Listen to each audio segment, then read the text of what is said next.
Welcome to the Board of Education meeting. We're going to call this meeting to order, and I just want to say thank you to everyone who's here and joining us tonight in the audience. It's nice to see your happy, smiling faces with us tonight. Thank you. Tonight, we are using closed captioning on the YouTube live stream, so please speak clearly for those speaking during the meeting so the closed captions are as accurate as possible. And now I would like to invite everyone in the boardroom to please stand as you're able and join us in the Pledge of Allegiance. Pledge allegiance to the flag of the United States of America and to the republic for which it stands, one nation, under God, indivisible, with liberty and justice for all. Juro fidelidad a la bandera de los Estados Unidos de América y a la república que representa una nación bajo Dios, indivisible, con libertad y justicia para todos.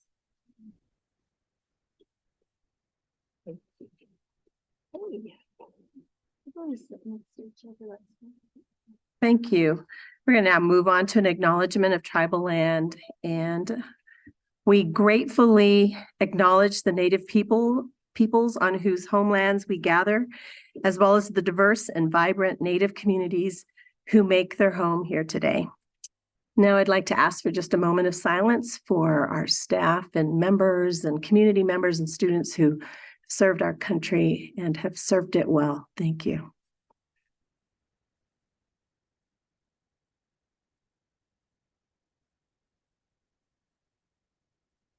Ms. King, may I have a roll call, please? Peggy Mueller-Aragon, Danielle Gonzalez. Here. Barbara Peterson. Here. Crystal Tapia Romero. Here. Josefina Dominguez. Here. Courtney Jackson. Here. Yolanda Montoya-Cordova. Here. Our next item is agenda adoption, and this is approval of the December 6th, 2023 Board of Education meeting agenda. I really can read with my glasses. So I just want to remind board members, if there's anything that you want to discuss that's on a consent item, we need to pull it now. I don't believe that we've had anything, so may I have a motion, please? I'll move for approval of the December 6, 2023 Board of Education meeting agenda. I'll second. This is Danielle. Thank you. May I have a roll call, please? Danielle Gonzalez. Yes. Barbara Peterson. Yes. Crystal Tapia Romero. Yes. Josefina Dominguez. Yes. Courtney Jackson. Yes. Yolanda Montoya-Cordova. Yes, and our next item is approval of the minutes from the Board of Education meeting on November 15th, 2023, the special Board of Education Charter Schools meeting on November 8th, 2023, and the instruction and accountability meetings on June 8th and July 13th of 22. This is a catch-up, so just wanted to pull that out together. May I have a motion, please? I move to approve the minutes from the Board of Education meeting on November 15th, 2023, the Special Board of Education Charter Schools meeting on November 8th, 2023, and the Instruction and Accountability meetings on June 8th and July 13th, 2022. I'll second. So we had a motion by Board Member Dominguez and a second by Peterson. Can we have a roll call, please? Danielle Gonzalez. Yes. Barbara Peterson. Yes. Crystal Tapia Romero. Yes. Josefina Dominguez. Yes. Courtney Jackson. Yes. Yolanda Montoya-Cordova. Yes. So our next item is public forum, and Secretary Jackson, will you please share the instructions for public forum? I will. All right. Welcome to our public forum guests. When you signed up to speak, you were asked to review the rules and expectations which our presiding officer will enforce. The New Mexico Open Meetings Act requires that our agendas specify in advance the items that will be discussed and voted on during the meeting. Therefore, public forum is not a dialogue among speakers and board members, but rather a chance to hear from our community. We will call participants to speak in the order they signed up, whether in person or virtual. Those here with us tonight will be asked to come to the microphone in the center aisle at the back of the room when your name is called. Online guests will stay in a virtual waiting room until it is your turn to speak. When it is your time, you will be escorted into the main meeting space. Please make sure that your audio and video are on. Once your speaking time is up, you will be ushered back into the waiting room. When you have finished speaking, you may choose to leave the meeting and watch it on live stream. We have set aside 45 minutes for public forum. Tonight, there are fewer than 22 speakers, so each of you will have 22 minutes to address the board. Please be concise and try not to repeat what others have said. Tonight, there are 5 speakers. Once your time is up, you will be directed to complete your sentence quickly so that others can speak. You may not yield your unused time to another speaker. If you feel you were unable to convey your message, you may email boarded@aps.edu. In addition, for those of you who are here tonight, a representative from our service center is here to assist you, and she is right there raising her hand. At this time, Dr. Albright, will you please introduce our speakers? Thank you. I'd like to ask the people who are speaking in the room tonight to line up over here to the right. Patty Spirkovich, Michelle Riggs, Dr. Geraldo Sinello, and Robert Beatty.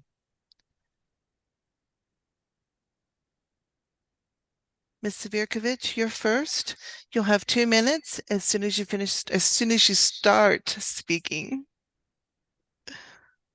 Good evening, Madam President and school board members. My name is Patty Spirkovich. I'm a native Albuquerquean. I went to APS as a child. My daughter went to APS. My grandchildren are now in APS. And I'm a retired APS teacher. I trust that all of you are strong enough and bold enough to fight for our children and for our future generations. The quality of our children's lives, health, and well-being are at stake. I believe we can agree that we all want what is best for all of the children, now and in the long term. Angela Ruiz is employed as a resource teacher from Student Health and Life Skills at Albuquerque Public Schools.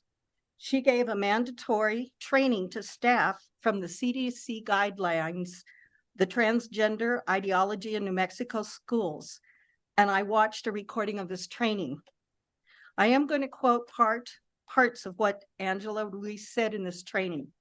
Quote, gender support plans, or GSP as they're referred to, cover lots of different things and are not all transgender, and not all transgender students are interested in a gender support plan.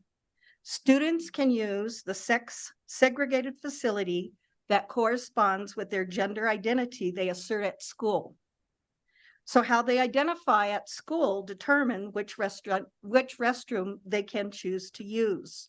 Students do not need a GSP or the gender support plan to access a bathroom or a locker room, end of quote. Then a teacher who was in the training, who was attending their training, asked Angela Ruiz, so let's say Michael wants to be called Michelle now, but there isn't a gender support plan or a gender support conversation that has taken place. Michael wants to use the girls' bathroom, so we're supposed to allow them to do that now? And Angela Ruiz's reply was yes. Ms. Spirkovich, you've gone over your 2 minutes. Can you please finish your thought in one quick sentence?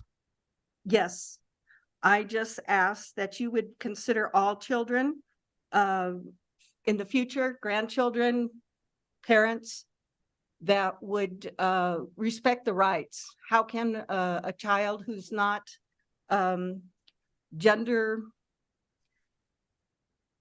support, I'm sorry, I threw me off, I'm sorry. Thank you, Ms. Spirkovich. Ms. Riggs?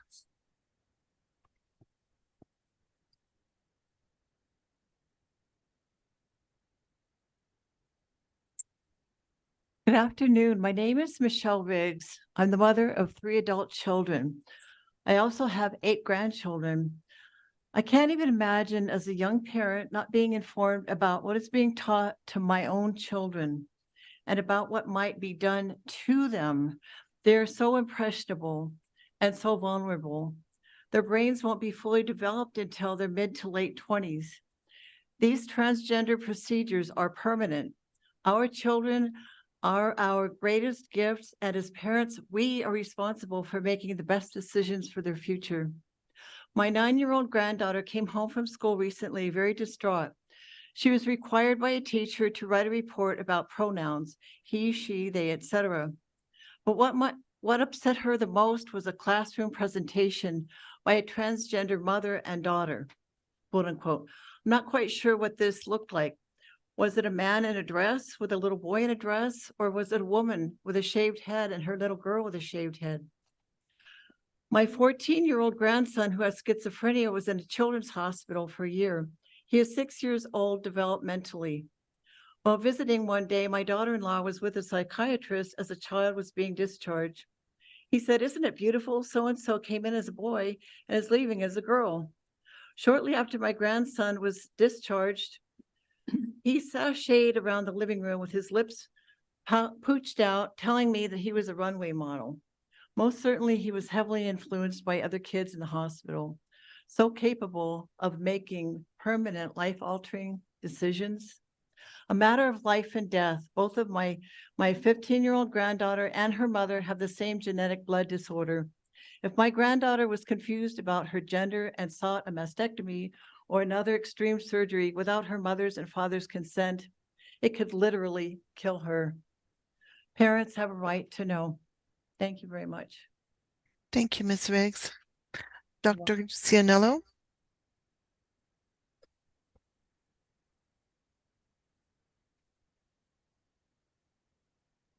Good evening, and first of all, Merry Christmas to all of you, Madam President and school board members. My name is Dr. Geraldo Cianello, and I'm an alternative health doctor and minister, and I would like my comments recorded for public record, please. My speech is about protecting children's health and well-being, not about being anti-gay or anti-trans. Did you know that taxpayers paying millions of dollars for child mutilations, and that should not be for us here in the APS. So gender transition and suicide, it's hard to get a solid data because this is so new. Studies are looking at older generation. There are online detransition groups with 25,000 plus members. Many effects of detransition are permanent and cannot be reversed.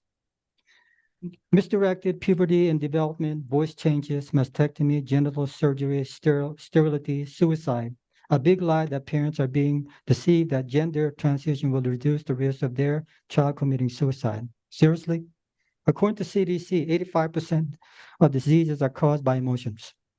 30-year study for PLOS1, and I quote, transgender people have a tendency towards lifelong mental health problems. 10 to 15 years after gender reassignment, suicide rate rose to 20 times that of peers. Imagine that transgender people happen to be one of your students or loved ones. Moratorium on transgender treatment for children. There should be no medical gender treatment for children under 18 years of age. There should be extensive counseling therapy time required for medical gender transition is undertaken. Now, for laws for and against transgender treatment for children, according to Wall Street Journal, European countries are backing off from transgender treatment for children. Sweden, Finland, and United Kingdom.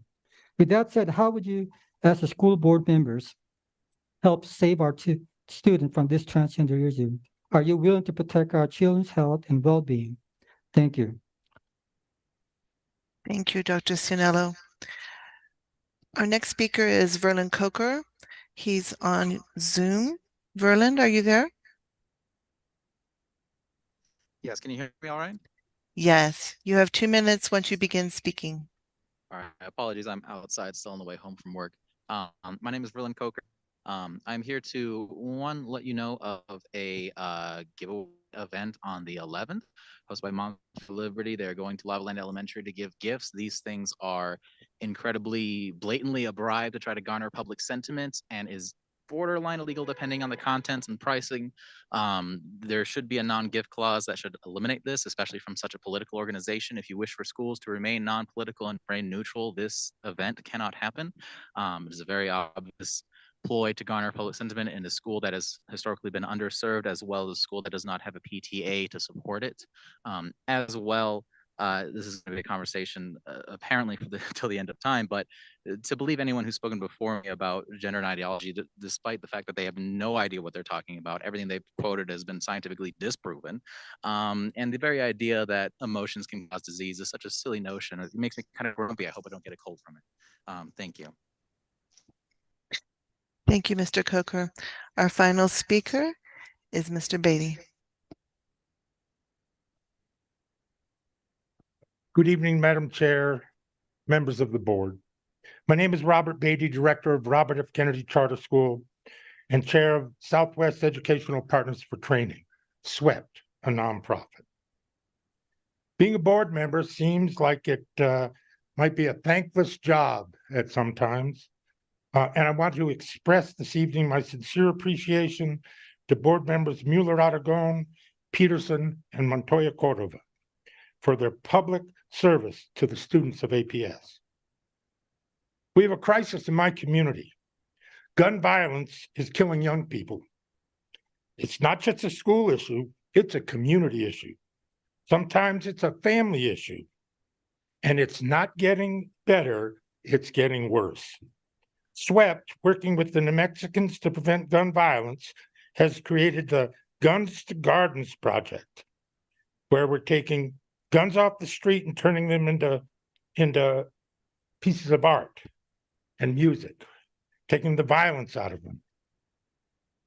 Young people need to be part of this solution. I want to appreciate the partnership with Albuquerque Community Safety Violence Intervention Program for the changes we are making at RFK. If it happens at RFK, it can happen anywhere. RFK is not a failing school. It serves students who have not been successful for whatever reason. We don't quit on students. We don't quit on families.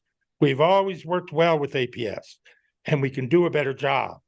I want to appreciate Dr. Escobedo for his guidance and support as RFK enters the exciting world of more rigorous intervention. Thank you for letting me speak. Thank you. Board members, that concludes public forum. Thank you. Thank you to all of our guests for speaking tonight. We're going to continue on with our agenda.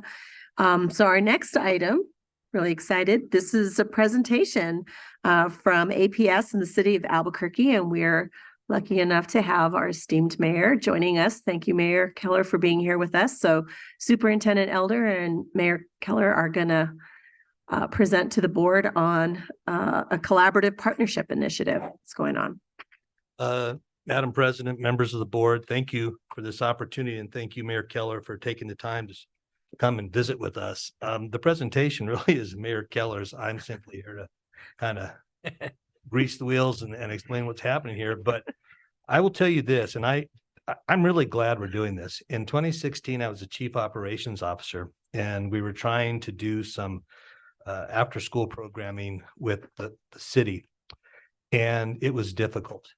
And Mayor Keller and I actually had a conversation back there about the barriers and the people and the sort of sense that we just were having a very hard time collaborating, and it was not going the way either side wanted, and we weren't happy with it. And we've spent the next 7 years working. So it started with some capital projects. We did a fiber project together. Then we did a huge MOU project with our city parks and our pools, trying to clean up all of that, which we were doing.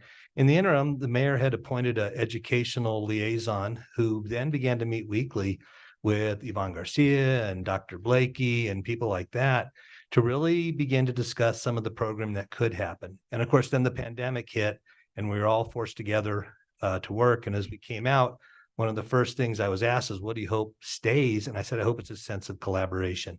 So when Mayor Keller reached out and said, hey, I really want to come and talk about the collaborative efforts, I think it speaks volumes to 7 years of hard work and effort on a lot of people. And I'm just thankful that you're here. And so, Mayor Keller, it's your show. Well, thank you so much, Madam Chair and members of the board. It's been a long time since I've been here in person, so it's great to see each and every one of you.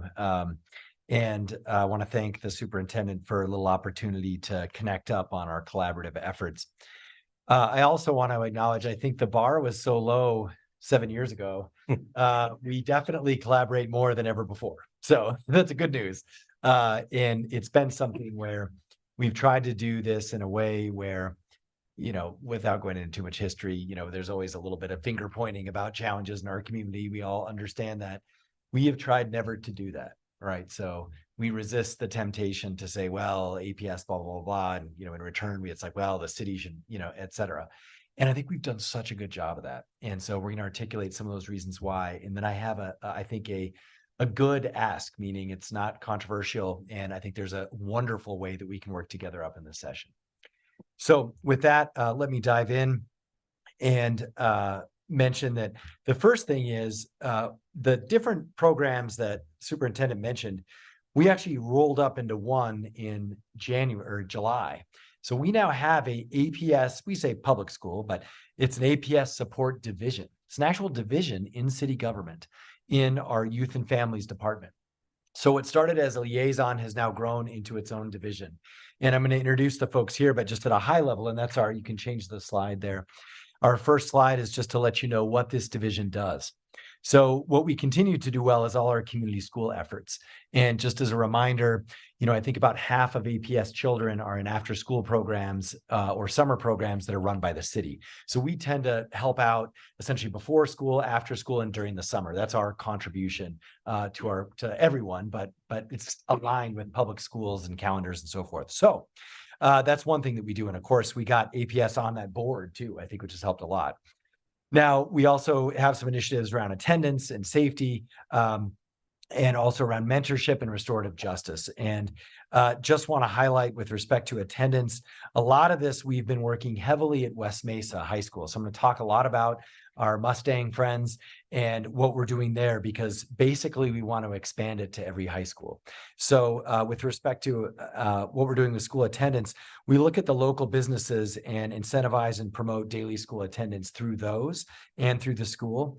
And with respect to school safety, this is a good example where we have a very close relationship with the Albuquerque Police Department to promote positive relationships between students, staff, and law enforcement. And there's a number of ways in which we do that. And of course, there's our traditional out of school programs. And in this case at West Mesa, like also at Sandia and Eisenhower, we have co-located programs and facilities with APS. And what a wonderful thing that is. I mean, that probably happened, I don't know, back in the 60s or 50s, but it's something we'd actually like to do more of should the opportunity arise. But that co-location has been wonderfully successful, and kids don't care, neither do parents, whether it's the city or the school district, but it's awesome to have West Mesa Pool right next to West Mesa, right? It's the same for Valley. You're familiar with this. So for us, though, also there's a new flavor around gun violence, which is what we just heard that last speaker speak about what we can do in our schools. And so there's restorative justice practices that we are now piloting at West Mesa, as well as our violence intervention program, which we're going to speak about in a minute. But right now, I do want to quickly just acknowledge, so as board members, everyone knows who these folks are. Our division is in the department run by one of your own. So I think Kata Sandoval is here. Just give us a wave. Hey, Kata. Yeah. She is the director of, which is like a cabinet secretary of the Youth and Family Services Department. And the APS support division is inside that. And so we also have Tanya Covington here, who does restorative justice work at Washington, I think, and at West Mesa. And there's Tanya. And we also have Justine Freeman, who kind of does the catch-all for everything else related. And we also have folks from our community safety department, and I'll explain their tie-in here in a minute. They're the ones running the violence intervention program at West Mesa. So here we have, I think, Jeffrey and Lene are here. Give us a wave. All right. And so these are folks that work, and then of course, Team West Mesa, just want to acknowledge, because we're going to talk all about them. Principal Torres, and we may have a few students here, just give us a wave, Team West Mesa. Nice. Thank you all for being here. So let's go to the next slide. And in general, we also do your crossing guard program, which, by the way, again, is much, much better than I think it ever has been. And part of it is because we pay our crossing guards a little better. So they now make $15 an hour, and that's helped a lot. And this, again, is shifted departments in the city. Doesn't really matter the history, but now consolidated under Kata's leadership in this APS support division. Okay, we can go to the next slide. And then we have the Handle with Care program is another thing that we're working on that has multiple city departments. So basically, police, fire, and community safety, they essentially will work in a confidentially appropriate way whenever there's a traumatic situation that a child is involved in. And this is something, by the way, I'm an APS parent, just in case you didn't know that, but like as an APS parent, this is something all the parents want and all the schools want, which is, if a child is involved in criminal activity, certain people at the school need to be aware of that. And so now we do that in the appropriate way between these departments. And you can see here on, actually, let's go to the next slide, exactly what those traumatic events sort of cover, but they can be certainly domestic violence, drug-related activity, medical episodes. And again, this is all done within the auspice of youth confidentiality and so forth. And that's what we were able to work out. And we buzzed past that, but it took us like 20 years to put that together. So this is a wonderful thing, and I'm glad we're finally able to do it. Obviously, the arrest of a parent or family member, child neglect, and even structural damage and housing instability, and any, of course, self-harm and suicide. So for the first time, we're literally talking together about the situation our children are in. And that's an amazing thing. So we want to make sure we, do that as best we can and sort of deliver on that promise. But at least now we're able to do that, which again is a recent success. Another one also is, look, the cameras in schools for mass shootings. We had tried this for many, many years, and I want to thank the board members who are part of this. We now, when appropriate, the APD can access your cameras, and thank goodness. And that has also helped prevent a lot of false mass shooting IDs, because they can very quickly assess whether or not that's true or not.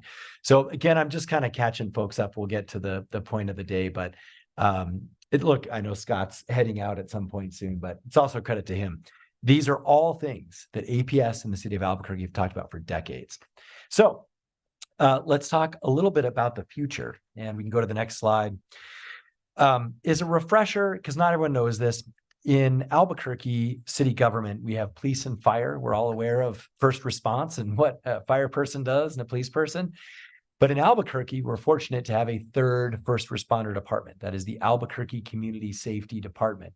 It is an initiative that I started a couple of years ago. It now responds to over 40,000 calls in the last year. Those are 40,000 calls that a ambulance and a police car do not have to go to, which also means they can get to other calls faster, which is why our response time is improved by 45 minutes. So this has a major ripple effect, and I'll talk about the aspect of this relevant for West Mesa, but just wanted to let you know when I use the acronym ACS and what that is. And that department now does 24/7 response. And so this is what we use for down and outs, behavioral health, mental health, home visits, things of this nature. And those are essentially social workers or trained individuals who can provide that emergency response and provide transport to places that are needed. And again, not tie up law enforcement resources. Now, inside ACS is the VIP program. That is a great acronym for Violence Intervention Program, and that's really the focus of our conversation today.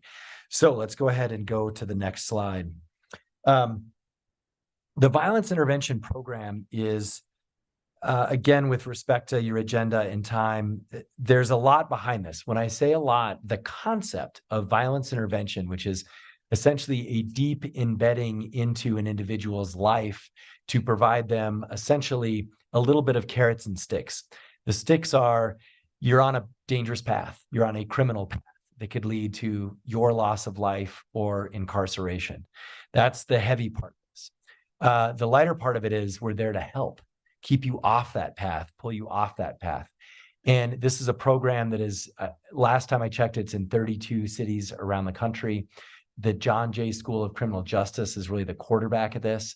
And so this flavor shows up in West Mesa, and I'll talk about that, or our flavor of VIP shows up there. There are many flavors around the country of how people do this, but there is a ton of academia behind this and so forth nationally. Just want you to know it's not something we invented. Basically, we began this at West Mesa, and we believe that it is working very well. And I'm going to tell you about it and then ask you, I think we should have this in every high school in our city. And here's why. Because at West Mesa, we've seen 35 referrals into the program. So that's 35 students. And remember, these are high school students. And originally, these are individuals with again, sort of a dangerous history. They've accumulated a dangerous history. So, but what we've seen is very little reoffense. So another way to look at that is we've seen an 85% reduction out of the folks who've been involved in that. We've also seen a measurable increase in GPA from 0.98, I'm sure you all know what that means, to 1.3, which is actually a very meaningful difference, even though statistically it doesn't look like it. So, and other than the original 9 that started in this, now we've been through 35, and I had the opportunity to meet with these students and talk to them, and some of them are actually here in the audience as well. I'm sure if they're available for questions or if you want to talk with them. This program, we think, is literally saving lives in West Mesa. It could be their individual life because it was at risk for gun violence, or it could be their friends or their family. And so obviously you can't prevent anything, but this is one of the few preventative programs, or you can't prevent everything. This is one of the few preventative programs that is studied and tested. And now we have our own local experiment at West Mesa. So to give you an example of sort of how this works, we can change slides. The one example is a senior who had both major and minor offenses. They have not reoffended. Their GPA has gone from 0.33 to 3.14, and attendance has also improved.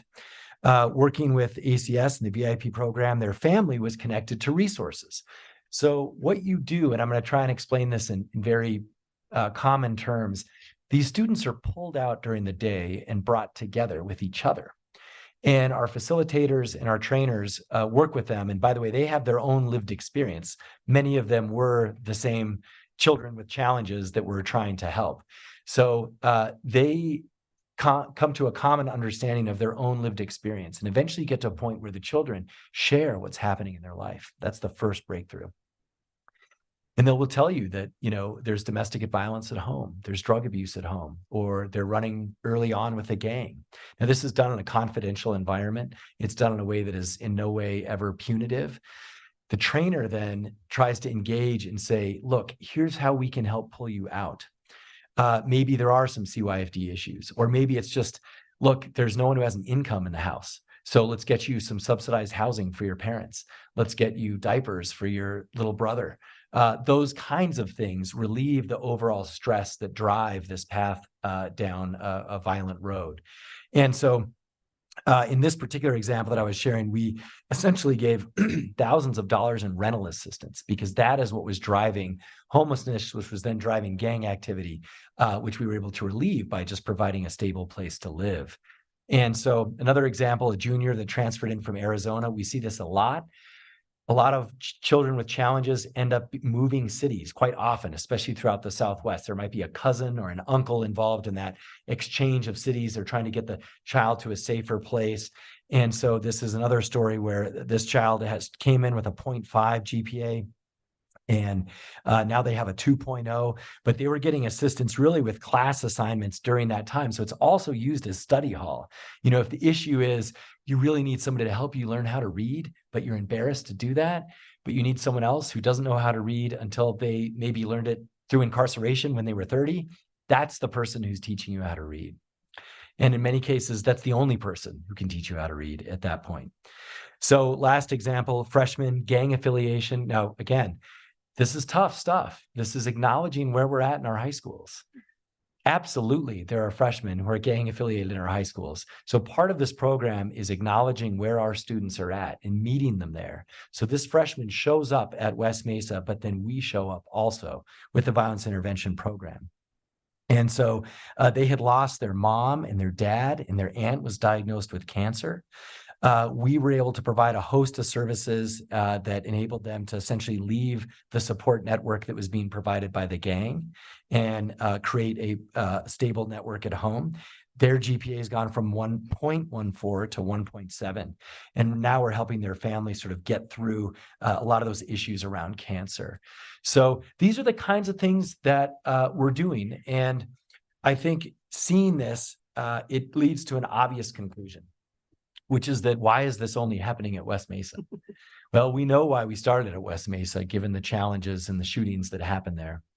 But I believe this should be at every high school in our city.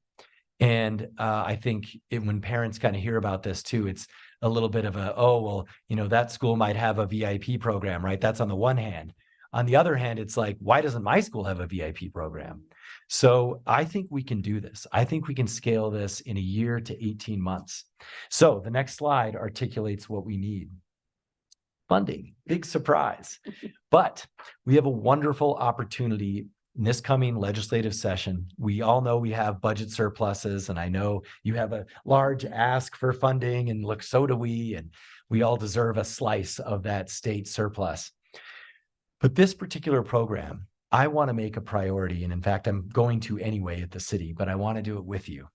I want to have APS and Albuquerque say that this is a funding priority, an additional funding priority for the city of Albuquerque, or the Albuquerque metro area, so that we can have the violence intervention program in every high school. And here's the amazing thing. If the state will deliver the funding, we will deliver the results. I've got the team that can do it that I just introduced to you. And I know based on what we've done at West Mesa and the principals work there, if we have a willing principal, we can do it at every high school. So the costs are, we tried to be reasonable. Like we didn't haircut these numbers a lot. We also didn't, inflate them. They just are what they are. But you can see here on this, to do 16 schools, it's only 1.7 million. But believe it or not, divided by 16 schools, you can see that's actually not a lot. And of course, we would sort of say, it doesn't really matter. The state can give you all the money and then we can split it, or they can give us the money and we can split it. We'll figure that out. I think our teams are very good at that now. But this is something I know our legislators quite well. As you may recall, I was there for 6 years.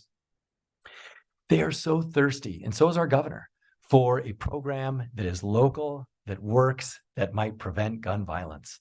And we've got it. So let's go ask for it together. And I think we can actually get this funding. Also, this could be one-time funding through a term program, right? So you can do this a couple of different ways. We'll work on the details, but I'm going to put it as a top priority for us. And I'd love if you guys could maybe go through the administrative process to add it to yours, and then we can go up there together and see if we can roll this out. So I think the last thing just that I would say is I appreciate you hearing us out on this program. We could not have demonstrated this without APS and West Mesa. And I also know that at the end of the day, there's a kind of a caseload number here. We think statistically, we want to be able to carry 400 students. We know from national violence intervention work that the impact of the most likely to be engaged in violent activity, either on the receiving end or sort of the giving end, we know in general, there's usually a minimum of a 3 times multiplier in terms of the impact that person will have on our community. So if we can carry 400 people, that's probably 1,200 lives that are going to be affected. I would actually argue, because of our extended familial relationships that we often have in Albuquerque, it's probably more of a 5 times multiplier. So it's a great return on investment. So I think with that, Superintendent, I'm here for questions or anything else you want to add. Thank you, Mayor. That was, thank you so much. I know I personally have wanted to hear about the VIP program. I knew that it was being started and there was some activity going on, but it's great for you to be here tonight to just give us an overview and kind of get it all in one place. Superintendent, I don't know if you had some other comments that you wanted to add now, or you want us to just go ahead and go for questions. We're open for questions. Okay. So what I'll just do is I'll just go down the dais and ask board members if you've got comments or questions or some additional clarifying points that you need. Now's the time. So we'll start with Board Member Gonzalez.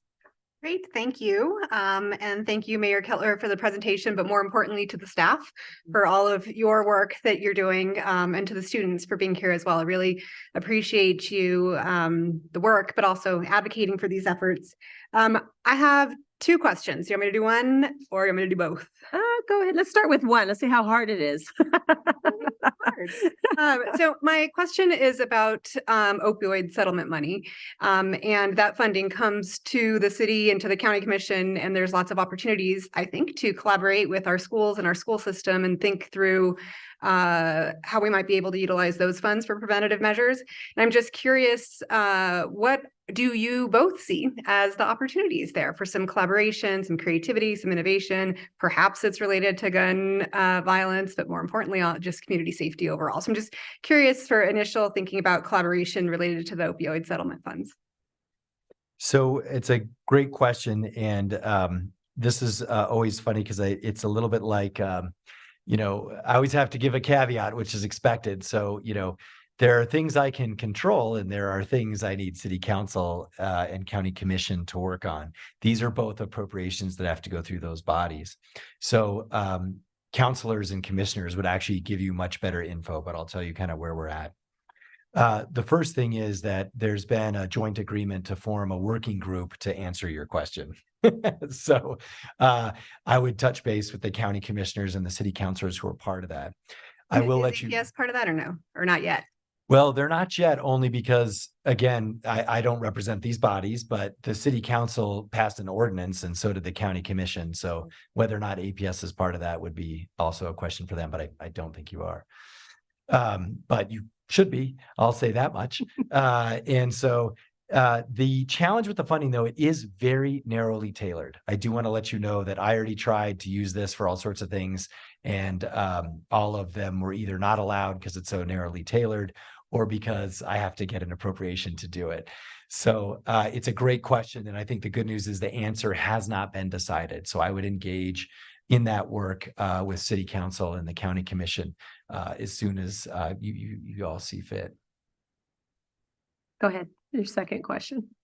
It's related to the ABCGC, the Albuquerque Bernalillo County Government Commission. Good one. Plus APS. Plus APS. So APS is the addendum to that, and that seems like a great venue or opportunity to foster collaboration between the city, the county, and the school district. And so, again, question to both of you, just curious for your take around how we can foster that relationship, improve that relationship, and make APS more of an equal partner at the table. I'm sorry. No, you go first. Yeah. When we were first approached by that group as potentially being members, it was initially around mental health services and the concept of how could the county and the city work with us to provide deeper and more efficient services for our juveniles. Unfortunately, one of the first things that happened was the members of that group decided to bring APS on as non-voting members. And it did create some tension. And I'm not 100% sure where we are with that unresolved tension. But I do feel that there was real concern about our kids. And I did feel that they had an honest desire to work with us. And we get called in every now and then. I know we're doing a presentation this month, and we are happy to present and to share. I kind of have a feeling, you mentioned the opioid settlement. I don't think there's any doubt that there's an opioid issue in the community, in the state, in the nation. Schools are reflective of that, and we're going to see that in I think in the wastewater testing that was done recently by the Department of Health. I'm hoping that we'll see some work around awareness campaigns, around education campaigns. And it shouldn't be the schools that develop that material, because we're not, we have people that know about it, but it should be the county. It should be the experts from the city that help us develop appropriate materials for grade level that we can get out there, because we need them. We really, really need them. And so I think that's an area, since especially with that group, perhaps there could be some direction out of that group saying to the people that are going to do the work, this is work that needs to be done. I would just add that too, these are, I was really pleased to see and certainly supported APS's inclusion on that. I would support full membership or more membership. It's all fine with me. The funny thing is, this is the difference when you have two branches. Those are all city council and county commission decisions. But to the extent you can use my seats on there, which includes Kata and her team, absolutely, we're there to help. And that's one of the reasons why we created this division. But the agendas and the scope and the membership is all governed by ordinance at the commission and council level. And if I'm not mistaken, and I think Handle with Care came out of that group. So I think it was the work of that group that helped fund and develop that. So it's happening. and it can happen again. Those were my two questions, but again, I just think it is a little, for lack of a better word, awkward to have you come and just give us this presentation around all of this great work that we're doing. And it would be great if we could find other opportunities to continue that conversation, to make sure that it's truly collaborative, that there is feedback, that there is equal seat at the table. And so I think just a push for all of us to figure out how we can strengthen that. Thank you again. Yeah, and I just want to add, I know a chairwoman was at our council meeting, I think just Monday night. And so that's a good thing, you know, and I don't, again, you know, like, I mean, I have lots of opinions on this, but they're all about city council. So, you know, I would encourage and suggest that you invite council for report outs as well, and vice versa. I think it's a great thing. Again, that's way out of my lane. But going back to VIP, this isn't my lane. I'm here because I will deliver on this, and I don't need anything from council or county commission to do that. So that's why you can hold me accountable for this program. And that's why I wanted to focus on it today. You know, and I was just going to add that just sort of like historically what I've seen in the city and the county trying to like massage partnerships over the last 20 years. So there has been a lot of movement in terms of the partnerships between city and county. We started a lot of initial work around the Community Schools Initiative, because that's another place where city and county show up together, and APS is part of that. So I think what makes Albuquerque very unique is that we have started those kinds of strategies that really brought units of government together to do that. I think what we haven't figured out yet is just that final piece of like, there's this concern about APS being on city county because it's money that we don't have fiduciary responsibility over. And so it always, you know, it gets like, how can we be making decisions and voting on decisions around funds that are not coming through our lane or are not part of our lane? And I think it's still doable. And I think it's something that can still be worked on. And what I'm grateful for is that these bodies still continue to collaborate. And I'm so excited to hear about the mayor's movement in creating this division, because I know that the county has spoken about something similar as well, especially around conversations around school-based health and, you know, just the whole health thing. So there's a lot of movement, and it's really exciting to see it after this number of years that a lot of this has taken place. So there's still work to be done, but I think there's a lot of room and there's a lot of openness. But I really appreciate that conversation, because how often have we ever invited back like city councilors and say, hey, city, come and report back to us, or commissioners come report to us. They ask us to go report. So we go report to the ABCG, whatever. I get all the acronym all wrong, but so they've asked us to report, but it also needs to be reciprocal, right? So that we can also sort of connect the dots and hear how it's all working together.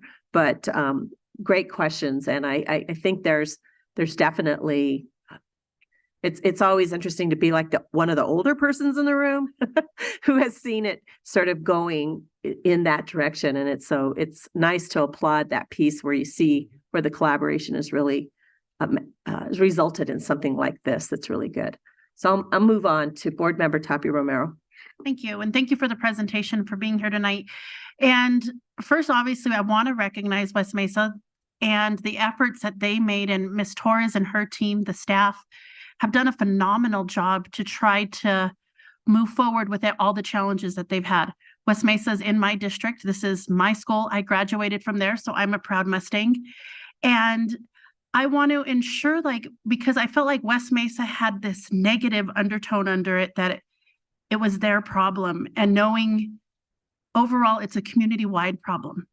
Unfortunately, West Mesa had a huge spotlight on them, and I'm grateful that they took that as an opportunity, not to use it as an excuse on the different challenges that they had, but they used it as a reason on why they were going to beat it. And Ms. Torres has done a phenomenal job in making sure that her team and her families, her students, are rising above it. Initially, I know the original program was funded by Kellogg, right? It was a grant Yes. that we had. And going forward, for some reason, if legislators do not allocate the additional funding for this program, do we see the funds there to be able to take it to other schools within the city budget now? Or is this an all or nothing? The legislators have to appropriate the funding. If they don't, what is our plan B? Because ultimately we do need to have it across all schools, and everybody needs these resources, not just West Mesa. Well, thank you for just really highlighting to that challenge. It's not a challenge, but the identity issue with West Mesa and what they did. And also just want to reiterate, that's why I think we need this in every high school, that goes for the solution and the challenge, right? To your question about Plan B and funding, I mean, again, it's always interesting because I'm going to tell you what I'm going to tell you, but I'm going to preface it with the same thing, which is that I don't control funding, right? The city council does. But I will tell you this, I will ask for this funding if we don't get it. Absolutely. I can't tell you if we'll get it. That's up to city council.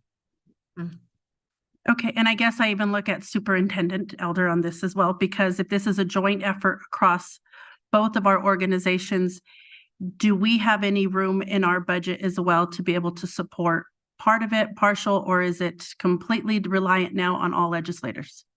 It would be mostly reliant on legislative funding at this point. All the things we've talked about over the last few months, that's not in our budget. Would have to come from something else. Doesn't mean it couldn't come from something else, but it would not. There's no money sitting. There's not $800,000 sitting there waiting to be spent on half this program. Right. And I guess I just want to continue to stress the importance, because I know myself, Board Member Jackson, we really have tried these last several months to ensure the peace of mind of our students and making sure that they know that they're going to be safe, because when they're safe, they can learn. That's when they thrive. And until we meet that basic need, all these goals that we develop are not going to be useful until our students are in a safe environment.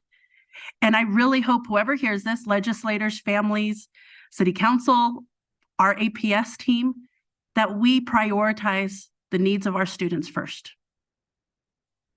That's it. Thank you. Board Member Jackson.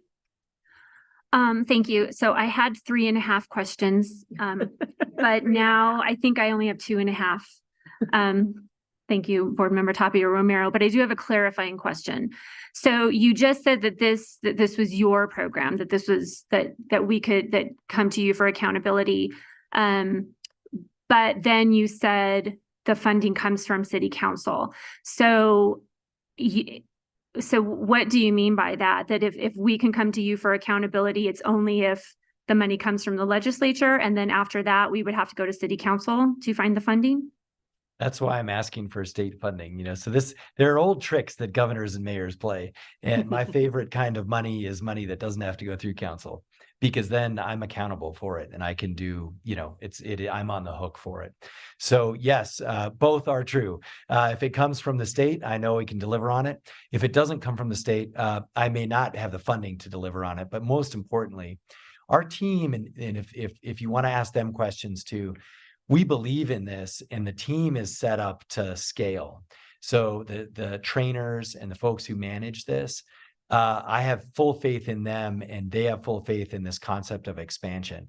So I think that's really important, right? Lots of times we ask for funding for different programs, like it sounds like a good program, but it's, the first step is hiring people or figuring out how to do it.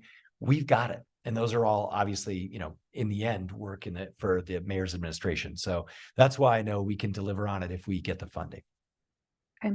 I was not trying to ask you a leading question, but you led me to my next question. So I appreciate that. You guys are you said you're set to scale, and I think this is probably an APS question. Who within APS is going to manage this? How is this just something else for our principals and our staff, that they're going to just another program that we're putting on top of them? Not that it's not important, but can it meld with something we're already doing? What's going to have to go away? I mean, we're trying to streamline who's going to manage this within APS to make sure that it's done with fidelity to receive the the outcomes that are posted here? Well, at this point, it's a city-run program. So I have liaisons, the principal in the case of West Mesa. It could certainly fall in a couple of areas. We do have restorative justice a coordinator that could certainly be part of this. We would ultimately have to, I think, lay out what exactly we were looking for in the program. So I know that we see some of the outcomes that are being measured as far as a reduction in referrals and the number of children that are being served, and how much service they're getting, and are we seeing a increase in GPA. That could probably be picked up a little bit in SAPR. So we have some capacity certainly inside our existing structures that could be supportive. It's just going to be a matter of how much has to be collected and how much has to be coordinated.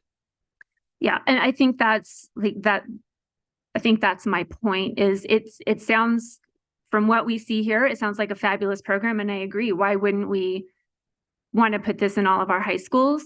But we need to make sure before we do that there's a strategy and there's a plan behind it, so that we're not just putting something else onto our principals. And then I think just my last question, and this is more of a procedural question for tonight. You said that you're coming to ask us for support. Just as to be particular, we don't have a vote listed on our agenda. So I'm not sure, are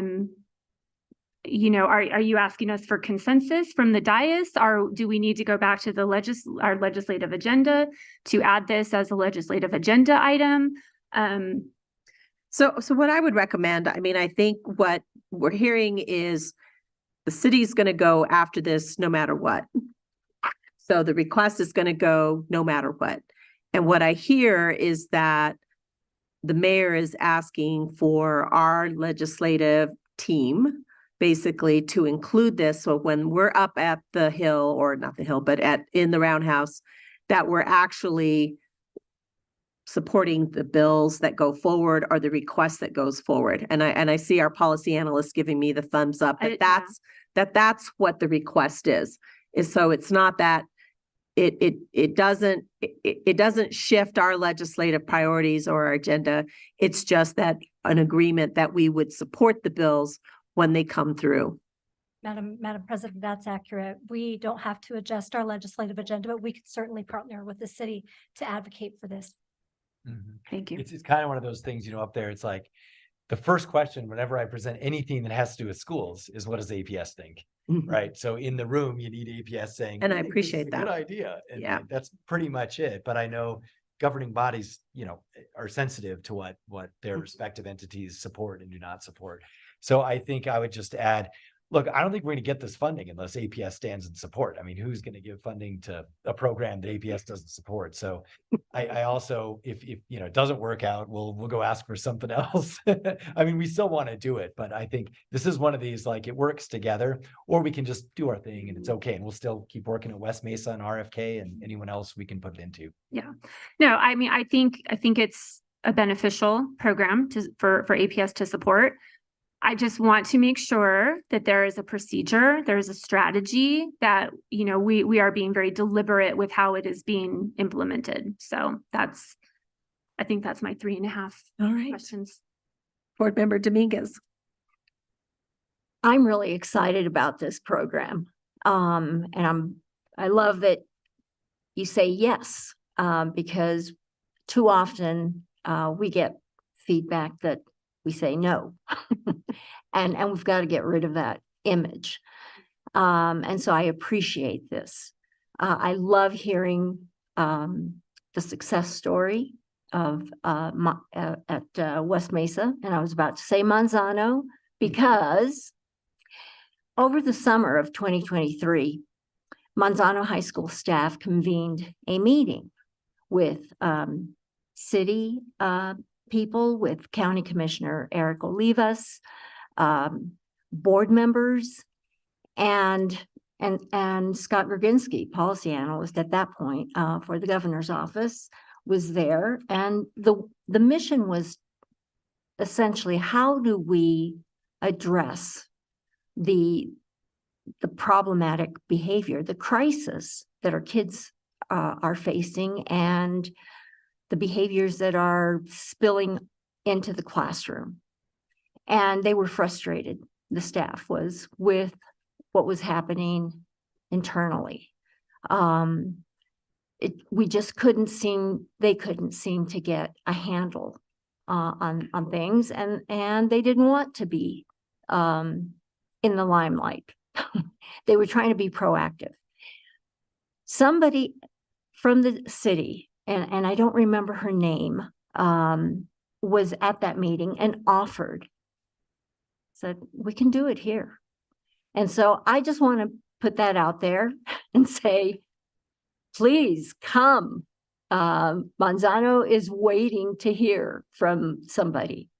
And we're happy to be the second school. And I hope that our district will support that school in its efforts to do what is happening at West Mesa. I have a question about these referrals. Are these referrals coming? What's the process there? Thank you, board member. And first off, we will definitely follow up on Manzano based on the grant funding that we have. So, but I'm so glad you asked a question I don't have the answer to, because I'd love to hear from one of our experts. So who would like to field that one? Jeffrey, come on up. I'll just sit there. Yeah. Thank you very much, Chairwoman and board member. So I'm Jeffrey Bustamante. I'm the Deputy Director of Violence Prevention and Intervention there at Albuquerque Community Safety. So we, generally speaking, we use the early warning system and the teams that gather, and there's certain criteria that must be met of major offenses and what's driving it to make sure that we're getting the right population connected.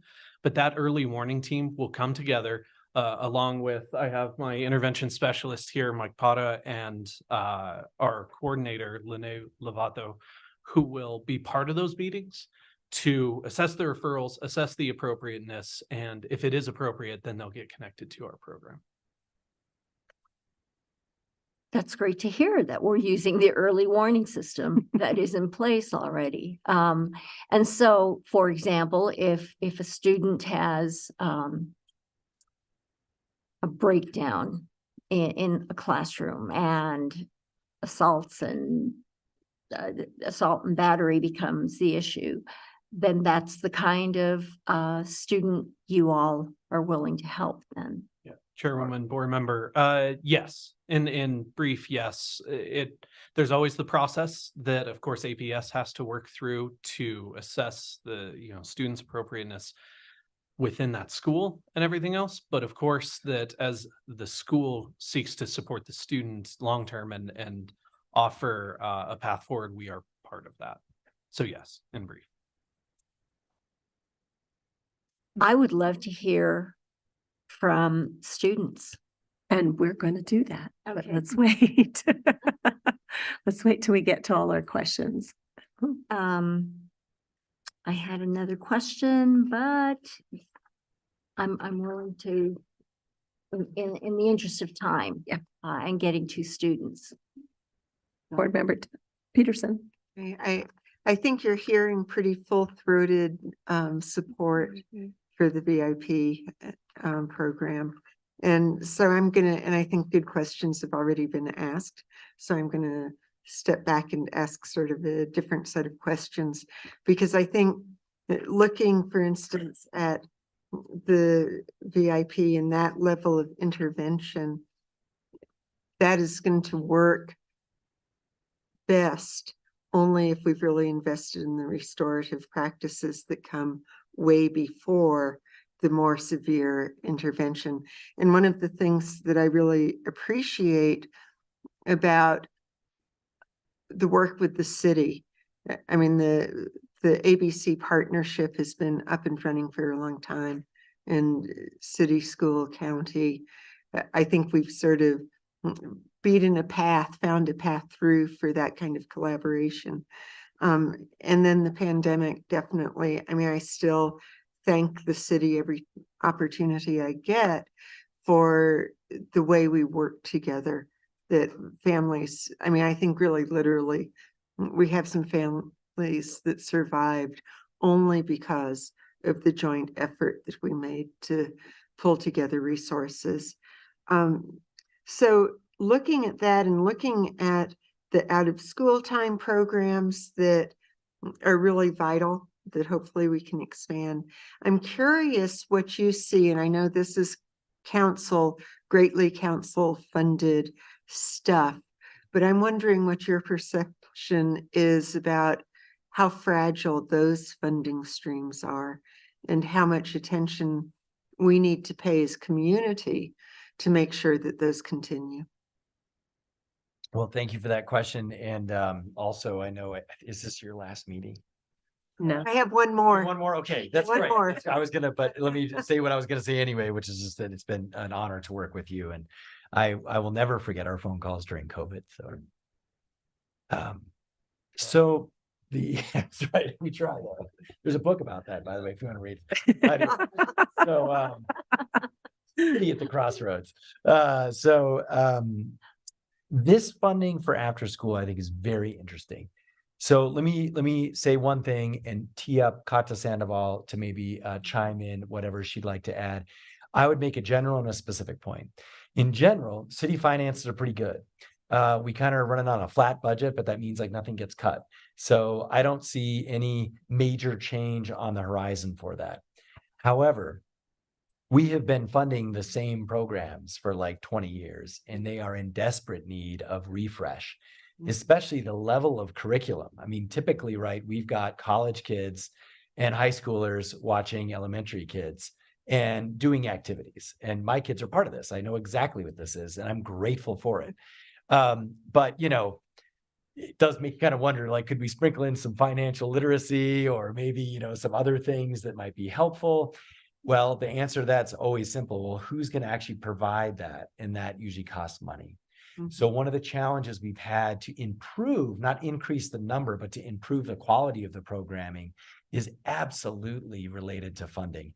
And actually for 5 years, I've been pitching that we should do more on this front, but crime and homelessness have always kind of carried the day, and, you know, maybe rightfully so. So this is something I'm very interested in general, and would love to work together on. But Kata, do you want to share anything else on that? Or it's up to you or not. Yeah.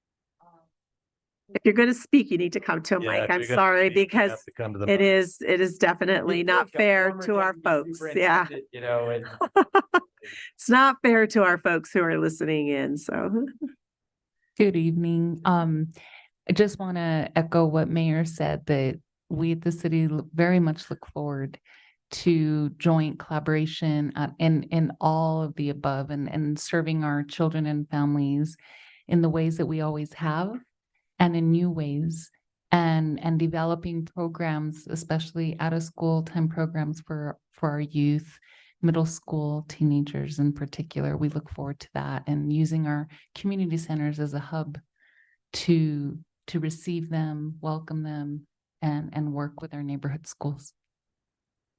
thank you. Oh, thank you. Really, really appreciate that. There's more work to be done, and you'll still see me as an advocate. I'm still going to be around because this work is too important. We can't do it alone. You know, it is absolutely clear that the lives of our students outside of schools are deeply impactful of what happens in school, and we can only address it together. So I'll put in a final plug. I know that homelessness is an ongoing and growing challenge. I appreciate the efforts that the city is making, but we have got to keep working towards solutions, because my students in the ID walk past encampments every day. And when we talk about childhood trauma, that is one more piece of that traumatic puzzle that our students experience. And so I appreciate the efforts that the city's making, we've just got to really figure out how to do more, because housed or not, it's impacting the students that are in that community. Thank you. So, thank you. Thank you, Board Member Peterson. I just want to say, having, participated with other school districts in larger urban settings, there is always a robust partnership with the city. And I really appreciate where we are between this partnership between APS and the city. You're right, Mayor. It has absolutely ballooned into something that is much better than it's ever been. Previously, before coming onto the board, I was working with DOH, part of the school-based health center piece, and there was a real disconnect. And so you can see that, through just the growth that it's done. And under your leadership, I really appreciate this commitment, one, to even creating that division. And it says APS in there. It just really tells me that there's a real commitment from the city, that you've recognized that APS are your schools, and that we can't get better if we're not going to be working on it together. So thank you so much for your leadership on that. I know that one really resonates with me tonight. That's the one thing that I'm going to walk away with that celebration, because I know how long it's taken us to get there. But I've also seen over the last 6 years that I've been here, I've seen that movement where we've actually have made some tremendous progress in just the collaboration, the communication, and the idea of just working together. I also want to echo what Board Member Jackson was talking about. If we are definitely going to put something onto our schools, we just have to be really cautious about how much it requires of them to do and how to do it well, because I've seen so many programs too fall apart where it may have worked really well here, but it's because we had all of that front end resource and support. And so as we're going, I would highly recommend that it's also kind of a tiered piece, maybe slow rolling it so that we're not just like, boom, everybody all at once, because I think it could also just, because something will have to stop in order to keep this going. And it's just the nature of the game, because the schools definitely do have a lot on their plate. I do want to be selfish, and I will ask the students, this is up to you. How comfortable do you feel just telling us a little bit about the program and what it's meant to you? If you're comfortable with doing that, it doesn't seem too scary, please do so. But if it does seem a little daunting, I totally understand as well. It's up to you. Come on up. We would love to hear from your perspective in terms of what the program has meant to you, and just what it's done for you personally. And I'm glad that you're here in a group of 3, because that also gives you some comfort that you've got some friends behind you here. They're prepared. I can tell they're prepared. We have snacks too, if you want. So who wants to go first? Oh, he's got the mic. Yeah, you've got the mic, and you've got a jacket on tonight. Woo, go. Could you repeat the question? Just tell us a little bit about the program. You made an effort to come to the board meeting tonight, and it's really important that you're here. Just share a little bit about what the program's meant for you, and how you've participated in what you're doing. I've participated by, showing up, every 7th period that I have it, every Wednesday and Friday. I find it like a safe space. I appreciate being able to talk to Mr. Pata, about my day or how I've been doing in life. I find it's pretty beneficial. Like I said, I think it's a safe space for my students, but that's what I think. Can I ask, what's your name and what grade are you in? My name is Carlos Cortez, and I'm a senior. Perfect. Who wants to go? You want to go next? State your name and what grade you're in, and then tell us a little bit. My name is Andrew Cifuentes, and I'm a sophomore. I'm 10th grader. So can you repeat that question? Again, just tell us a little bit about the program. What do you find beneficial? How does it work for you? Tell us what you do. Honestly, I find it beneficial because it's a very hard trusting issue with people that don't know your situation. But when you go into the class, it's everything, you forget everything. People are from everybody in the class is considered violent, but everybody has like a good side to them. Mm. And the class really like helps you figure out who you could be and like the person that you can be in the future, and that like it's not always gonna be what it's not, your situation is not always gonna like last forever, that you could actually be somebody. And I think it's beneficial because Michael, he's like he comes from our situation, so he gets to actually sit down with us and give us life advice coming from what he knows and he could actually understand, instead of somebody that really hasn't been through any of our situations. So I think that it just helps us, and his advice, it just helps a lot. And So in the class itself, you come in and you get to meet with Mr. Potter. What other kind of activities do you guys do together? well, we were planning on some field trips, but we haven't got to that yet. But we've had some guest speakers come in that have like just tried to come shadow the program and help us out and give us advice, just to help us out, guide us in life, like any advice that we probably haven't got from people around us. So That sounds wonderful. Thank you so much for sharing. Do you want to share a little bit? Go for it. My name is Soraya Wilmer. I'm a senior, and I feel like the program's really good. People like the staff at our school, they really don't understand us. They see us like bad kids and troublemakers. But when he took us in, like he understood, he listened, helped us. And I was one of the first kids, so I've been there since my junior or sophomore year. And I feel like it's really helped, really changed me as a person, and it has helped a lot of us. And we can go in there like any time of the day, like we have a bad time. We can go in there, talk to him, just sit there, chill. And yeah, I feel like it's a really good program. And like it's helped us a lot. So how has it helped you with school? I mean, in terms of just what you're thinking about yourself for your future, or what would you like to do after you graduate? Do you see yourself graduating? I hope you do. Yeah. I do. Good. Me and Mike were talking about it, and to be a detective. No. Yeah. And I feel like it's like really helped me like focus, because I like quiet space. So I usually get a pass and go to his class and just sit there with music playing with my headphones and just sit there, and it's way better just to focus and be by myself. That's awesome. So all three of you have seen like improvements in school, but more importantly, just yourself and your families and your communities. yeah, I think it's more like you see more improvements in yourself, and you see more of a positive outlook on your life. Because when you don't really have that person there to give you that extra push, it's just like you're not looking forward to anything. But when you have somebody that's rooting for you and understands you, it's just like, and you just feel better as a person, and you feel like you'll actually get somewhere, instead of all the people that are supposed to be there for you, they're not there for you.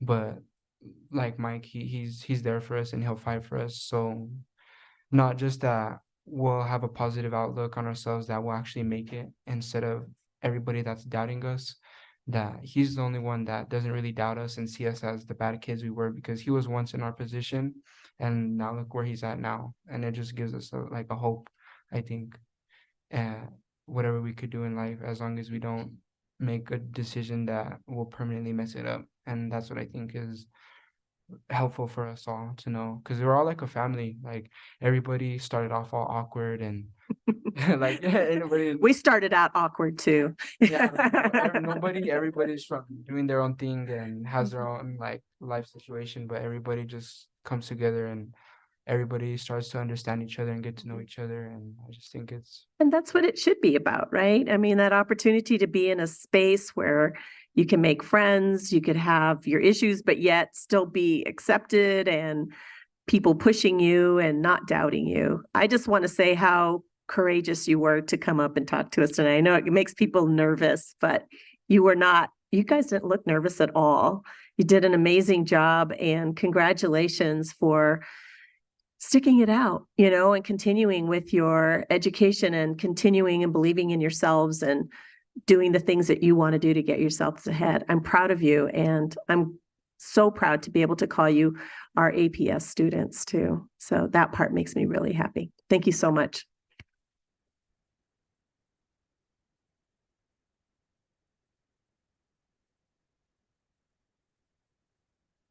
It's always great when we can have an opportunity with our students.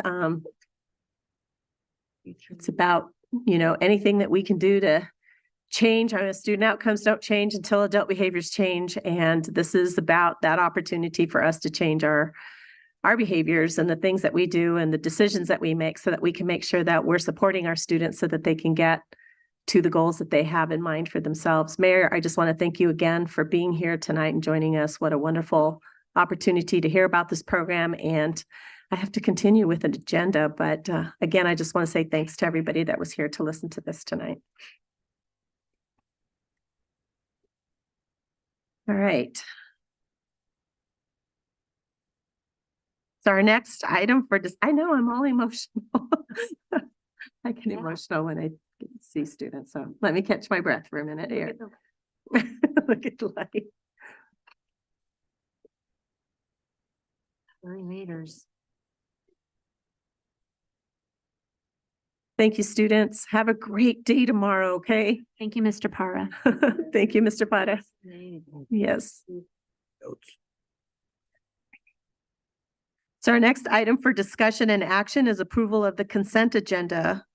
We've got 6.1 Board Budget Policy, 6.2 Appendix on Laws and Regulations for APS Board of Education Governance Manual, and 6.3 is the archiving of non-required board policies, and Section J, Students and Transferring Responsibility to Administration. I will move for approval of the consent agenda. I will second. This is Courtney. Right, so we had a motion by Gonzalez, Board Member Gonzalez, second by Jackson. Can I have a roll call, please? Danielle Gonzalez. Yes. Barbara Peterson. Yes. Crystal Tapia Romeo. Yes. Josefina Dominguez. Yes. Courtney Jackson. Yes. Yolanda Montoya-Cordova. Yes, our next action item is discussion and action and approval of the continuance of the Albuquerque Public Schools Labor Board. We have Todd Torgerson, Chief of Human Resources and Legal Support Services, and Valerie Hoos, Executive Director for Labor Relations. I know that there were several questions that were sent in and responses that were made. I guess just, I'm not going to go there, but does anyone else have any other additional questions or clarifying pieces that we need for this? Do they have an introduction to maybe because you want to state, you can state a little bit more? Sure. Resources. Yeah. Here at APS. And I have here with me Dr. Valerie Hoos, Executive Director of Labor Relations, along with Mia Kern-Lardy. As noted on the agenda, we have this opportunity to present to you. Really, before the board, what we have is a continuance of our labor board. And so pursuant to the Public Employee Bargaining Act, PEPA 3, in 2022, the board approved, in 2020, the board approved a labor resolution that allows us to continue our local labor board. Up from 1985 on through this PEPA 3, we've had a local labor board. It has been in the past, the local school board, wearing one hat as the labor board and then also one hat as the school board. As a function of PEPA 3, we now have a local labor board. Some of the benefits that you see with a local labor board certainly would be we have a local presence. In the event that the board decides not to affirm this vote, then we would reside with the state Public Employee Labor Relations Board. And that board would be a board that's appointed by, that board is a board that's appointed by the governor. So there's a local presence that we have. We also maintain a level of local control associated with this by virtue of the fact that we, APS Leadership and Management, selects a board panel member, the union select a panel member, those two meet and confer, and then select another member. So we have that, we have a level of local control. We also have a level of timely interaction and adjudication of claims that would come forward before this labor board. APS is certainly a bureaucratic entity, but not at the order of magnitude of the state and the state's labor board. And so with that, we stand for any questions, unless Dr. Hoos has anything to add. No, Todd covered it all. Yeah. I would like to point out that we do have members of our bargaining units here with us this evening, and all of the bargaining units did provide letters of affirmation to continue operating under the purview of the APS local labor board prior to bringing this to you this evening. We'll just open it up for any questions, discussion.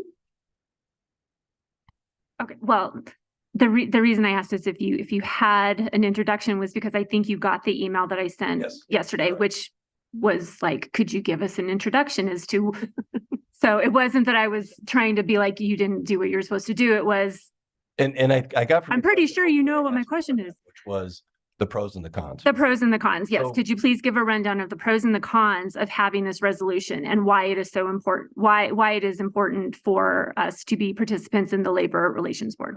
And that really resides with the fact that we have a level of local control. Now, under PIPA 3, certainly it took away a portion of the local control and that we had a local labor board. What they did then was provided this mechanism under PIPA 3, the Public Employee Bargaining Act, this third act, to address how we can then sustain and maintain a labor board.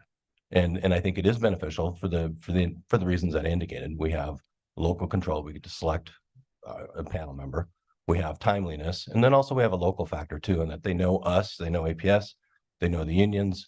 So there's that as well. So there is But who is they? They is this 3-member labor board. Okay. So we pick, and our management representative is Joe Sloan. Valerie. Yes, I do. there's Judge- The union representative is Juan Montoya, and the person that they Joint chose, pick. their joint selection is retired Judge Ted Baca. Yep. Okay. And I'm sorry, I missed who is ours? Who's our pick? Joe Sloan. Joe Sloan. Okay. Yep. Okay. And the other thing too that I think is important to kind of illustrate, the resolution is a state form. I mean, that is basically a cut and paste from the regulation. And so the benefit certainly, as I'm trying to articulate here, is that we have a level of local control as it pertains to our labor board, our own labor board. Now, if this goes away, the way the statute reads currently, it goes away for good. And this list has gone down from local boards. There were upwards of 50 separate local boards. Now it's down to a handful. And I don't know if you know off the top of your head. So I do know off the top of my head, there are 5 municipalities, 1 county, and 2 school districts. Albuquerque Public Schools and Zuni Public Schools are the only remaining local labor boards. So to vote in favor of this is important because as soon as it goes away, then the labor relations goes to the state. And so things like negotiated agreements and stuff like that then become dictated by the state. Whereas right now we can kind of have some control over it because of the local aspect to it. Correct. This local board acts to hear, grievances. They hear grievances, act upon some rulings. They hear prohibited practice complaints. They would also rule on an impasse if we were to get to a level of impasse. Again, if we didn't have this 3-person local labor board, it would then reside at the state Public Employee Labor Relations Board. Okay. And I'm deliberately asking these questions because I think that this is important, like not only that we understand it, but that the public understands it. Yes. And so I appreciate you indulging me with some questions that I'm sure I've asked you before, but I just think this resolution is a very controlling document for what we do. And I just think it's not only us that needs to understand what this document does for the ability to affect change, the ability, how we are interacting with entities. But it's a discussion that I think we need to have every 2 years that it's. And the odd number of years. Yep. On the odd number of years. Okay. Yep. Agreed. Okay. And just by way of background, previously from 1985 on through 2020, we had APS was acting as the labor board and had a labor relations policy, 7 or 8 pages. The resolution cut out of statute is 30 some odd pages. So you can tell that it's prescribed. Okay. So those were my questions. Thank you for indulging me. And with that, we stand for any other questions. Any other questions? That's a great lesson. Teaching. I will move for approval of the continuance of the Albuquerque Public School Labor Board. I will second that motion. So we had a motion Can I by ask just Pete. real quick? Oh, go ahead. Did the newly elected board members get that same orientation to the resolution They will tomorrow. They will get a copy of the resolution. They will get a copy of all the negotiated agreements as well, and the explanation about the history and Yes. in detail. Okay. And again, And anyone's welcome to attend that if you feel like you need a refresher tomorrow. I know, what time are you guys meeting tomorrow? 2 to 4:30. 2 to 4? Okay. All right. All right. So we had a motion by Barbara Peterson and a second by Josefina Dominguez. Can we have a roll call, please? Danielle Gonzalez, yes. Barbara Peterson, Yes. Crystal Tapia Romero, Yes. Josefina Dominguez, Yes. Courtney Jackson, Yes. Yolanda Montoya-Cordova. Yes. So our next item is the superintendent's report. You're getting your steps in tonight. If only you had an Apple Watch. Yeah,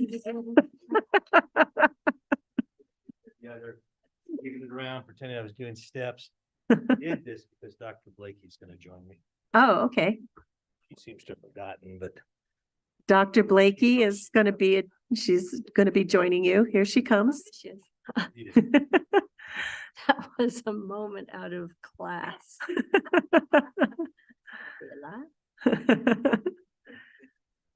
so, Madam President, members of the board, thank you for the opportunity to report. We are in December. We are in our home stretch for the first semester. A lot of positive things that are going on out there. And I do think you'll see news articles and stories pop up because everybody's looking for, the story. Unfortunately, there are a lot of great things happening in our schools, in food drives and kids getting clothes and then they're doing a lot of fun things. And I think I said this at the Education Foundation. I had the pleasure of watching the East San Jose Little Geckos dance for us. And they were really adorable. Yeah, and and they were 1st through 5th grade. So they were not, the Russian ballet. There was one young man, I don't think he'd ever been to practice.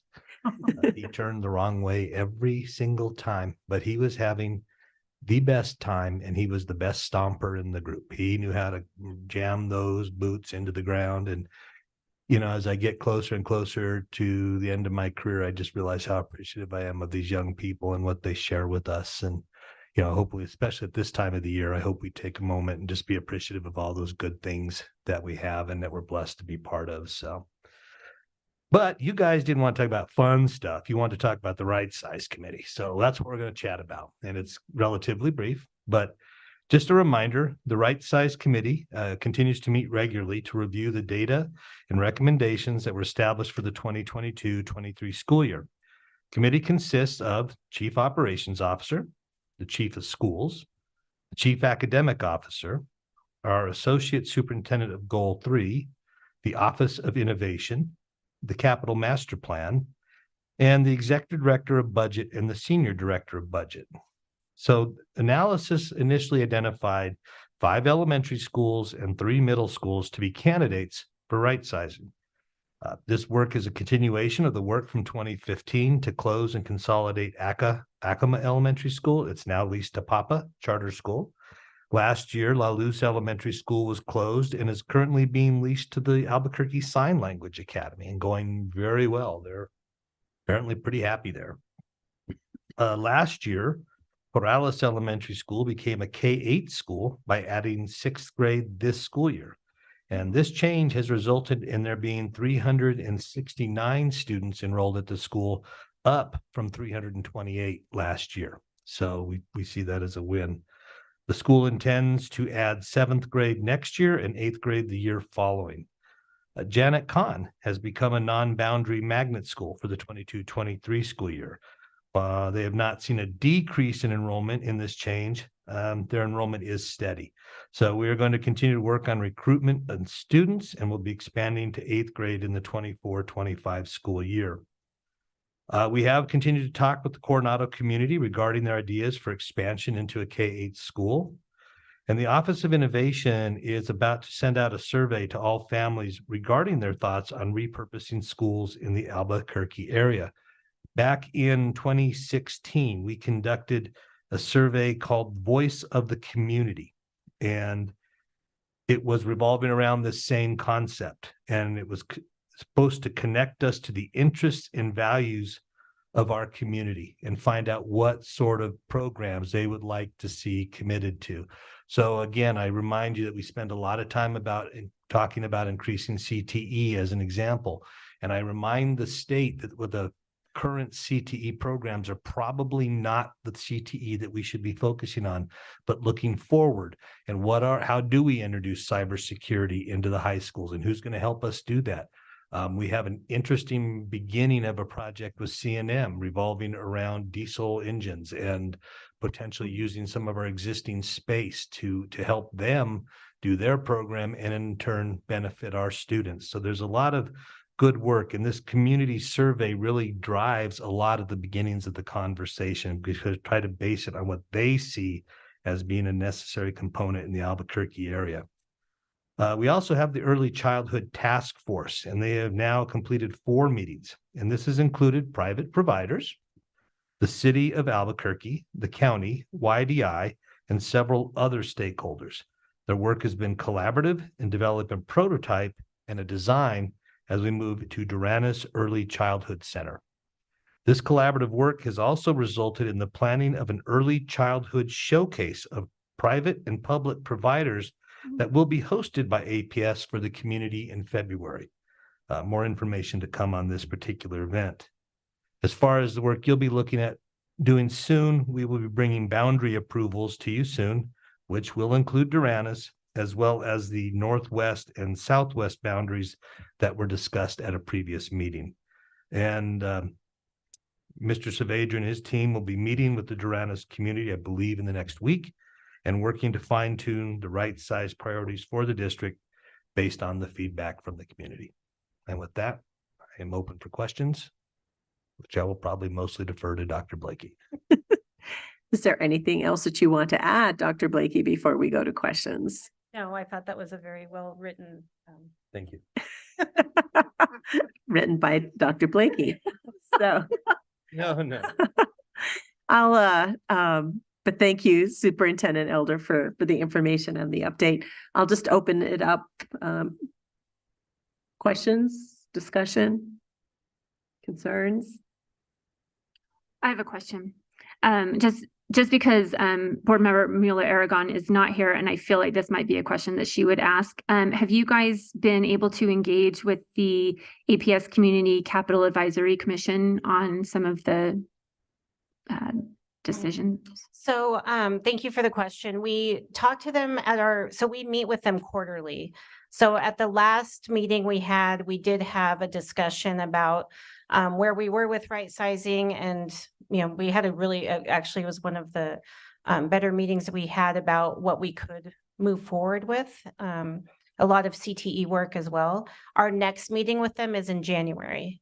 So at the January meeting, we'll do more work with them on where we are with right sizing and get some more of the feedback from them. Fantastic. And actually, I can expand on this. You asked a question. I know something about it. Yay, look at that. That CCAC program was originally started in response to there being concerns that in the capital program, we did not have the financial controls that needed to exist, that we knew where money was, we knew where money was going to projects, but it was not always easily accessible, or we weren't able to give up to real-time updates on projects and how much money was spent and where it had gone. So CCAC was formed to come in and help us work inside that department specifically and redesign the financial controls that existed. And it was successful. And quite frankly, that was what CCAC was developed for. And so technically their work was done, but there was an interest in maintaining the connections and the collaborative effort. And so for the next few years, we sort of have been casting about and trying to figure out what the new role of CCAC could be, because we do bring them these projects and say, what do you think? And sometimes they don't think much, and sometimes they have a lot to say. And there have been projects that we didn't get in front of them and they thought that they could have helped us with, but they also think they can do more. And so we are beginning to evolve CCAC in a little bit in terms of helping us as ambassadors as we begin to work out in the community and present projects. One of the biggest issues that happens in Albuquerque is the concept of land. There is no land for infill. And, you know, a lot of people say, well, just APS, just give us your land. And well, we're not going to just give it to you. We want to receive some benefit from it. And so CCAC is looking at how they can help us as we develop strategies, not only with the strategizing, but with the messaging of how we reach out to local leaders and local companies and say, you know, we have an idea and we'd like to pursue this. And I think that is really exciting. And I think it was a great move by Dr. Blakey to really allow and encourage that type of work. So I look forward to seeing where the next direction and the next iteration of CCAC ends up. Great. Thank you. A question just about communication. Go ahead. So the initial proposals that you shared from the right sizing committee were just that, proposals. But I think there was some misunderstanding that those were decisions and a lot of just concern within the community around moving too quickly and not listening and not thinking about this group or the other. And so my question is really about communication. Like, what is being done to have clear, open, two-way lines of communication with community to understand that these are proposals? So I get that there's a survey, and that's great, but that's one way. And in particular, I think for the North Valley schools, the middle schools there, the elementaries that were identified as part of this, there's just a lot of chatter around what's going to happen and when is my school going to close and your school's going to close. And I think largely driven by fear and misinformation. So I'm just curious, like, what is the overall communication strategy? I'm just turning because we might need this. Well, what I'll say initially when we've talked about this is, and I know, Gene might be able to talk specific to Duranis. We are facing a reality that we have too many schools for the number of students that we have.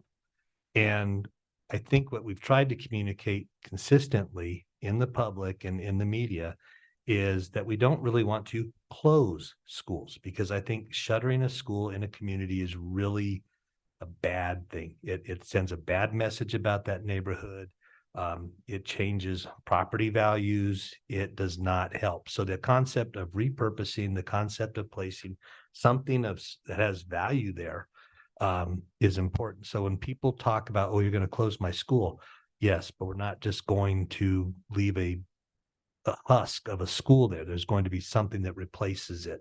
And what's happening now is we're being approached by groups from outside that have ideas of how we could potentially use these facilities. And some of them are really probably very beneficial to the community and probably will help the community very well in the long run. Part of our stymie in terms of some of the communication is we need to know that we're actually going to do it. So before we go out and say, hey, we're going to do this, there's a lot of discussion that occurs with you all. And sometimes our proposals don't go the way that we would have proposed. So I think that's part of the communication. Now, do you want to know specific to Duranis what they're doing? No. Sorry, Jean, go back. That's okay. I think that that maybe being it's a said, question for Esteban. I think in part because, again, I hear consistently from families, when is Taft going to be closed? When is Coronado going to be closed? When is Duranis going to be closed? What's happening? I have a 5th grader. Should I send them to Taft or should I send them to Tyler? Or it was put out there that Taft was going to close, that Duranis was going to close. And so how are we just continuing to communicate that those were proposals? And if you have questions about, if you're a 5th grader, where do you send your 6th grader? What do you do? Like, how are we communicating? So that's a great question. And I think that in the work that we've done with some of the schools that have brought that to us too, it was a really hard understanding to know what it is to get input.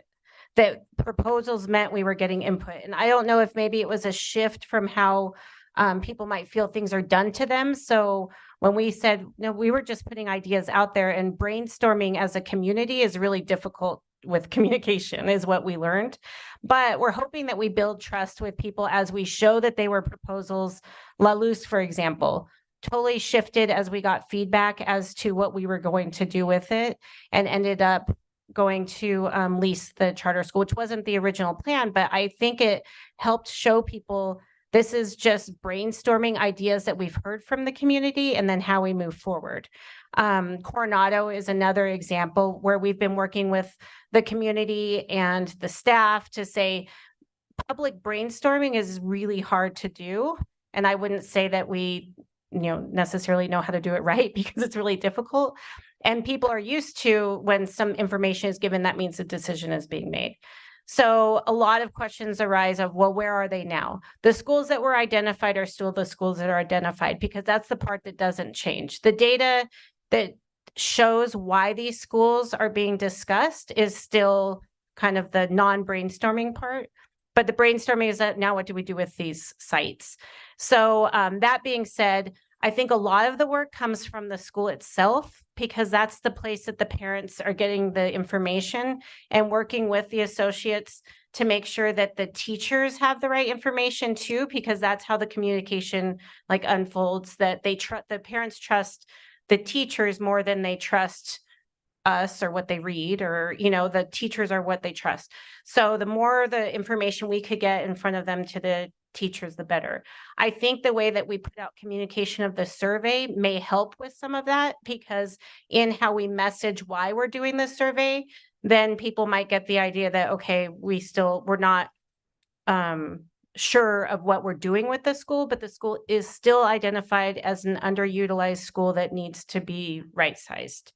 And so I think that we learned from La Luz. I think we've learned from shifting even with Duranis and Mr. Saavedra, why we called him up here. He's meeting with the Duranis staff. So I think you'll see as he talks to them and he talks to the community that rumor mill will help flesh out a little bit. But to be quite honest, we're still in the business of figuring out how to public brainstorm and communicate and build trust all at the same time. Yeah, I appreciate that. And I have heard great things from the Duranis community and La Luz as well. And so I think the communication directly to those schools around what we're figuring out, what it looks like, is great. It really is the 5th grade families who are all convinced that all the middle schools are going away. So I think just figuring out how we work with 5th grade teachers, elementary principals around their options is really important. But thank you for all that. I will agree with Board Member Gonzalez, because that is primarily the concern, especially around Coronado. And it's that transition age. What are we doing? Where are we going? What's going to happen? I really, and I think we just need to be really specific about when we anticipate a potential piece. If it's going to go, okay, what's a timeline? Because I think everybody's thinking, is it next year? Am I going to have to, do I have to make a decision about where I'm going to middle school now? Because it's going to be a significant decision for them. So I think especially in that space, but I agree with you. It's just, I think our families are a little bit confused about, we're hearing all this stuff that's going to happen with our school, but we don't know when and how that's going to occur. So go ahead, Barbara. Miss Board Member Peterson, I'm sorry. I am be formal. Back to the early childhood proposals. One of the workshops I went to at the Council of Great City Schools was around preschool, and Chicago shared that when they opened up their preschools, they had very small enrollment because the community wasn't really aware that it was an option. And within 3 years, their attendance had tripled. And I think that's sort of a good comment for us to keep in mind too, as we look at expanding into preschools, that it takes some time for the community to realize what a beneficial resource it is. And and even if we're looking at a small start, it doesn't mean that we shouldn't pursue it because it's too important, it's too vital. And once it becomes part of sort of the culture and the awareness of the community, I think we can count on it expanding successfully. Any other comments? I have a question to follow up. Go ahead. Let's see, Superintendent Alder, you mentioned that we are seeing interest from out-of-state entities? No, No? out of school, Out of- outside of us, Oh, out of, local community people who have ideas of what might be beneficial. No, not out of state. oh, good. Okay. Sorry if I misspoke. No, I might have misheard. All right. Exciting news about the public-private showcase on early childhood. I think that's great. Giving our families an idea of what's available in terms of early childhood. So that's going to be really wonderful. Glad to hear that. Any other comments? Hearing none? All right. Thank you so much. So our next Board of Education meeting will be December the 20th, 2023 at 5 p.m. Special Board of Education meeting has been canceled for December the 13th, so we don't have that. And meetings will be held here at the Allison Bruce King Educational Complex. We're now consider approval for the Board of Education to convene an executive session as authorized by the Public Meetings Act, section 10-15-1H7 to discuss pending litigation in relation to Daniel Maldonado et al. Versus APS et al.